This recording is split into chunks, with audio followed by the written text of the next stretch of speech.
Hello, good afternoon everyone. So meron po tayong tutorial again, paano magsumada ng numero. No?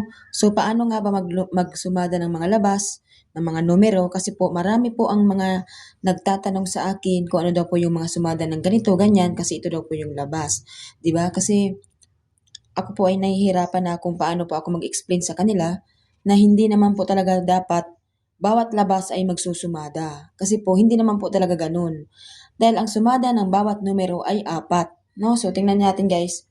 Ito po yung sumada ng bawat numero. So kung makikita nyo, bali may sumada ng 4, may sumada ng 5, 'di ba? So tulad nga ito, may nagtanong sa akin kanina ano daw po ang sumada ng 26, 34. Ano? So mayroon po sa akin nag-PM, ano daw po yung sumada niyan ng 26, 34. Ano? So, kaya nga guys, ako sa inyo, sabi ko panoorin yung videos para maintindihan at para malaman kung ano yung sumada ng tinatanong nyo. So, nandito po yung 26 at nandito po yung 34. Ano? So, 26, 34. So, ibig sabihin, ito po yung sumada nila. Okay? So, tig-ilang sumada po yan. 1, 2, 3, 4. 1, 2, 3, 4. So, ibig sabihin, yan po ang sumada ng tanong nyo.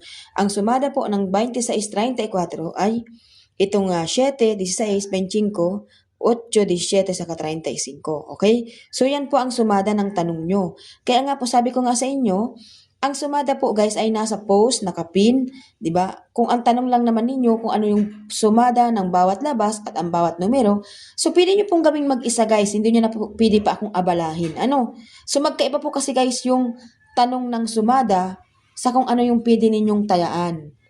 Kasi po guys, dito sa ating pong pagsusumada ng STL guys ay hindi po sa bawat lubas ay hindi po pwede sa bawat labas ay magsusumada. Okay? So intindihin pong maigi. Hindi po sa ganun. Kasi po marami pong tinitingnan dyan. Kapag nagsusumada talaga guys, lahat mo po dapat yan tinitingnan at nire-review. So iniisa-isa mo po yan. Hindi po yung kada labas magsusumada ka. Meron sa akin magpipim, ma'am ano po yung labas ng 7.26 ma'am? Ma'am ano po yung sumada ng 1.20 ma'am? O di ba nataranta na.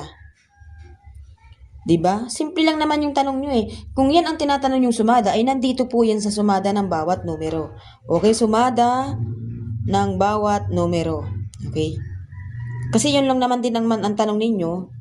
So marami po sa akin nag-PPM dyan guys na ano daw yung mga sumasumada na yan. Ano? So, nakakapag ano lang guys kasi nga, parang hindi po kayo nanonood ng mga videos ko, ng mga tutorial ko, ng mga vlogs ko kasi wala kayong naintindihan. Okay? So wala kayong naintindihan talaga, totally.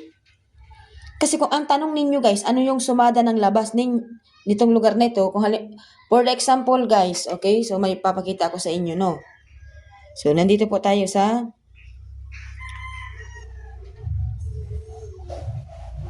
okay, so halimbawa to guys, so nandito po tayo, ano? So halimbawa, ang lumabas po ng Ilocos Norte ay 17-14, no? Nakita nyo? Ang lumabas po sa Ilocos Norte ay 17-14. Ngayon, meron magtatanong, ma'am, ano po ang sumada ng 17-14? Kasi yan po ang labas ngayong umaga.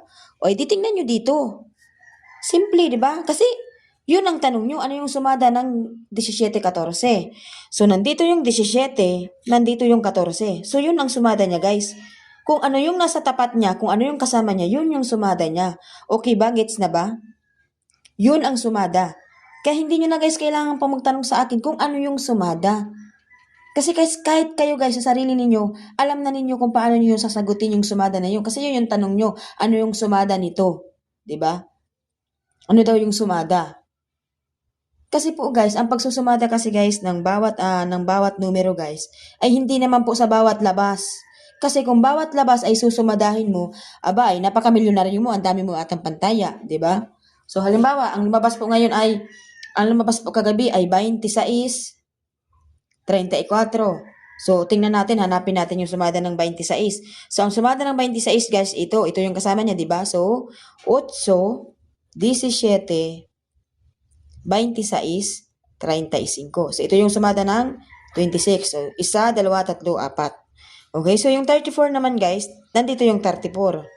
So, ang sumada naman po guys ng 34 ay 7, 16, 25, tsaka 34. Okay? So, halimbawa yan guys, So, nakita nyo na yung sumada. So, iyan po ang sumada ng 2634. Ang tanong, kaya nyo bang tayaan yung kadami na yan? Hindi mo yan kayang tayaan at ganyang kadami. Dahil hindi naman natin sigurado kung alin dyan yung magpaparis. Baka itong 17-7, 8-16, 26-25, 35-34, o 35-7, 31-5-8. Diba? Ang dami guys. Sobrang dami. Kaya hindi po pwede yung tanong na ganun. Hindi pwede yung tanong na, ano yung sumada ma'am ng 26-34? Ano ma'am ang sumada ng 1-20? Diba? Ano sumada ng 1-20? Ito yung 1. Ito yung 20. Okay, so ang sumada guys ng 1 natin ay 10, 19, 28, 37. Ang sumada naman ng 20 ay 11, 20, 20, 29, 38. Okay? So, nakita nyo ang dami? 1, 2, 3, 4. 4 guys ang lumalabas na sumada. So, ngayon, yan po yung sumada. Yan yung tanong nyo, di ba? O sige, paano nyo po tatayaan yan? Di ba? Napakahirap.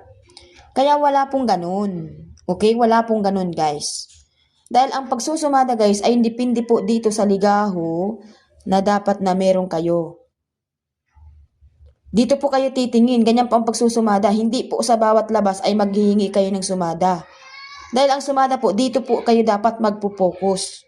Kung halimbawa, itong labas, so tingnan nyo po yan, so yung nag-uno siya, so baka mag-gis na naman, di ba?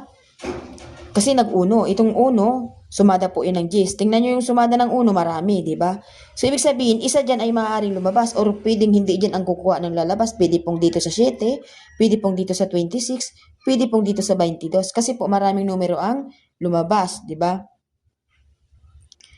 So ngayon, kung dito tayo guys titingin, 8. Kasi 7. Pasunod tayo sa 8 kasi nga dito, di ba? O, di ba, binaba lang yung sumada. Tapos yung 26, binabalik-balik. No? So, ibig sabihin, merong chance si 8, merong chance si 25. Kasi ito guys, 34. Tingnan natin yung sumada ng 34, kasama niya si 25, 16, at 7. So, ibig sabihin, merong chance din si 25. Dahil patras po tayo dito sa 26. Ganun pong pagsusumada ha. And then yung 20 natin guys, pwede po natin yung gawing 2. Okay, so gawing 2. So dito na po tayo guys, gawin natin siyang 2. Kasi 1 eh. Baka magpasunod ng 2 kasi nag-1. At ito ay sumada ng 2. Okay, so sana nakakasunod kayo guys at naiintindihan ninyo. So next na naman guys, kung gusto niyo naman kumuha sa pattern, kasi meron naman tayo guys sa mga pattern na ang kapares ng 1 ay 17. Okay, so 17. So maaari din siyang mag-17 guys. Okay, so pwede siyang mag-8, mag-25, mag-2, mag-17. So base po yan sa sumada ko. May kanya-kanya po tayong sumada guys. So nakita nyo guys, kapag nagsumada tayo dito, tinignan natin, 4 lang yung makukuha mong sumada na pwede mong itaya. Pero kung magsusumada kayo ng bawat labas, ay napakarami po. Kayo din po yung mahihirapan, hindi po ba? So sana guys, naintindihan ninyo at nagets ninyo na hindi po pwede na bawat labas ng numero ay susumadahin at bibigyan ko kayo ng sumada. Hindi po ganon. Kaya nga po sabi ko sa inyo, kapag po tumaya ng umaga, diretsyo hanggang gabi. Dahil ang expiration ng sumada natin ay hanggang 3 days. Yung iba nga po dyan ay hanggang 7 days. So ako po, ang limit ko lang po talaga is hanggang 3 days lamang. So yun. So sana guys, meron pong naintindihan at meron pong natutunan dito po sa ating pong tutorial today. Maraming salamat po and God bless po sa inyo lahat.